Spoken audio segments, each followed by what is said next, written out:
pangutana sa itong eksunang pastor. Nga, kanunay nga dyan, ibalik-balik din ako ng pangutana. Pero ako katupag lagi. Pero ako lang, matupag ni mayon siya. Sa mga hilig, kusimba o larawan, revolto, diha nga nagtuo, o gisalig, kaya lagi pala ang mga apostolis. Mismo si Apostol Pedro ni Pablo ngadto kaniya nga minihapa sa iyang ilang. Muna ngayon niyang buhat, Jess, Batsiko nga to sa 26. Nga musunod na unta si Pedro sa balay, isugat siya ni Cornelio o nihapa sa tiilan ni Pedro ang pagsimba kaniya. Apan ipatindog siya ni Pedro, ingnan, tindog, ayaw akong simba, kaya ako tao usap. Muna yung pagkutana sa itong pastor nga, kanunay nga dyan, ibalik-balik yan rin sa akong friends ko lagi ni, muna nga, wak ako'y katubag karon kasi matubag na nato ni. Mara brad, taga salamat.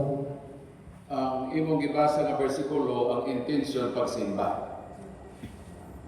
Ang pangutana, duha man ka klase ang pagsimba. Ang pagsimba gitawag adoration, ang isa gitawag nga veneration. Ang adoration mao ang pagsimba sa Dios. Di na pwede ihatag ngadto sa mga tao. Dayon sa imong gibasa, ang object sa pagsimba mao si San Pedro.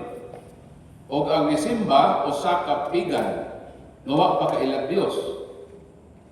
Usa ka pagano kansang kultura musimba bisag unsa. Mo nang si San Pedro naka-discern na ang akto sa iyang pagsimba dili kay veneration, kundi adoration. Kadtong si Cornelio nga misimba niya, wa pa man to ka-identify unsa nang adoration kung unsa nang veneration. Ang nahibaw na ato nga pagsimba adoration man kay mga pagan worshipper man to sa mga Dios. So mo na si Pedro may prohibit niya. Ngayon nagbuhata.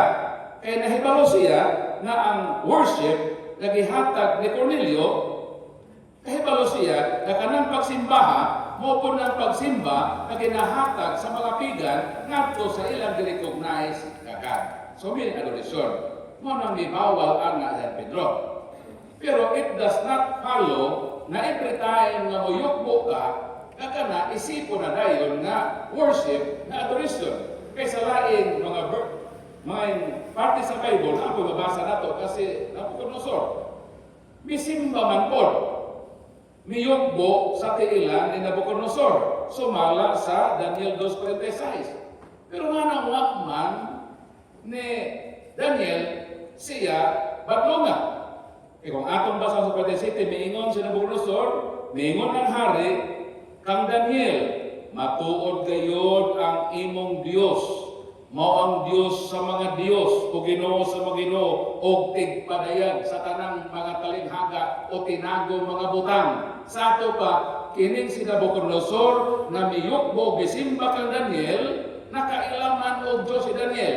Nang imong Dios, mong Diyos sa mga Dios. Sa ato pa, ang iyang pagrespeto as akto sa gesture sa iyang pagtahod kang Daniel, dili isipon na adorasyon. Kaya nakailaman siya o Diyos. Ang iyang pagrespeto kang Daniel, pagrespeto isip alagad kung propita sa Diyos. Mao nang atong sabton nga dunay duha ka klase nga worship. O ang word of worship, gikan na sa Grego. Nang buti pa sa proskunyo. What is proskunyo? Ang iyang root word is kunyo, meaning to kiss. Paralita. Kining pag-kiss, depende na sa imong ihalukan. Ikaw as tatay, pwede bang muhalok ka sa imong anak? Pwede, di ba? Pwede kang muhalok either sa aping, pwede po ka muhalok either sa agtang. Vice versa, ang imo pong anak, o ikaw nga to sa imong anak.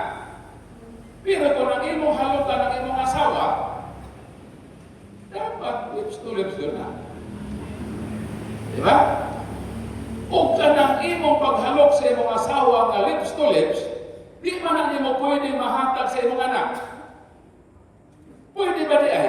Na ikaw nga tatay, makiglip-sulit ka sa imong anak na babae? Di ba dili? Labaw na ako imong anak lalaki. Di ba?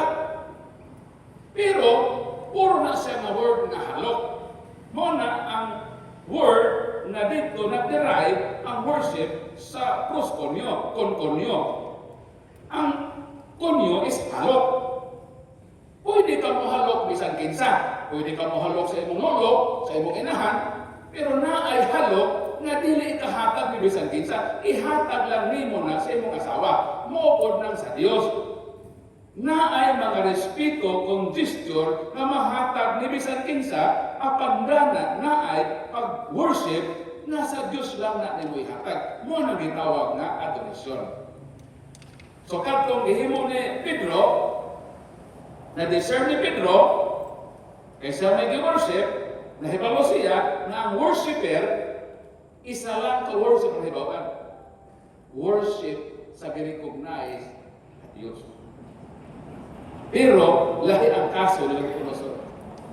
Maura nga gesture, pero nga nung gibadlong dito, dili wa madlonga. Kaya naay kalahian. Kaya dito wa pa kailang tinuod ang Diyos, kaya nakailang man ang tinuod ang Diyos. Mura po ang Katoliko. Every time na mo-kneel down ta sa mga images, di na napasabot, nag-worship nato na siya as God. Kaya di klaro man sa atong CCC. Ano naman CCC? Catechism of the Catholic Church. Ano naman? Ano naman CCC? Kung wala pa magsisi kayo, dapat na atana. Nga naman na adiha ang giingon kung unsa ang proper na pagrespeto sa atong mga images o unsa ang ihatag sa Dios. Catechism of the Catholic Church, number 2132, the honor paid to sacred images is respectful veneration, not the adoration due to God alone. Pag Dios, adoration. Pag mga images, veneration. So kitang Katoliko, nahibaluta sa atong gibuhat. Pero gihugman ta sa laing tinuhan. Nga naman, wa man na sila mahibaw nga na ay duha ka klase nga worship. Gihugman kanila sumala sa ilang nakita. O gibawal ka na sa Ginoo, sumala sa Juan kapitulo 5. O sa may giingon sa atong Ginoong Kristo nga dili angay buhaton ni bisan kinsa. Ingon din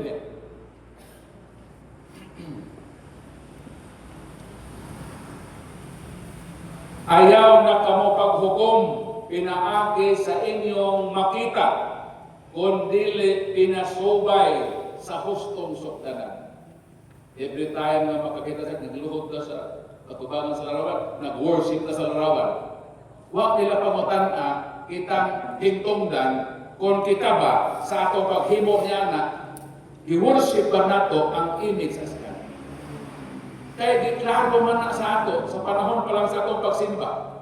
Kung sa may starting sa misa, himaya sa Diyos dito sa langit.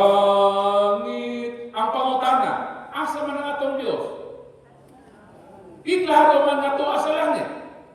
Wa man tamo yan na, himaya sa Diyos nga ni anang pilit sa mga bungko at simbahan. Wa man tamo ingon.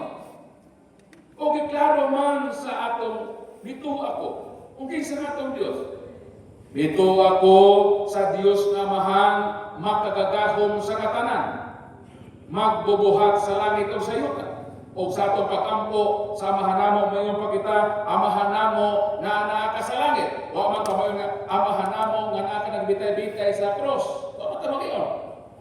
So meaning, di kanila i-judge according sa ilang nakita. I-judge kanila according sa kung unsa ang teaching sa atong simbahan. So mo nang tubag sa pagkutan.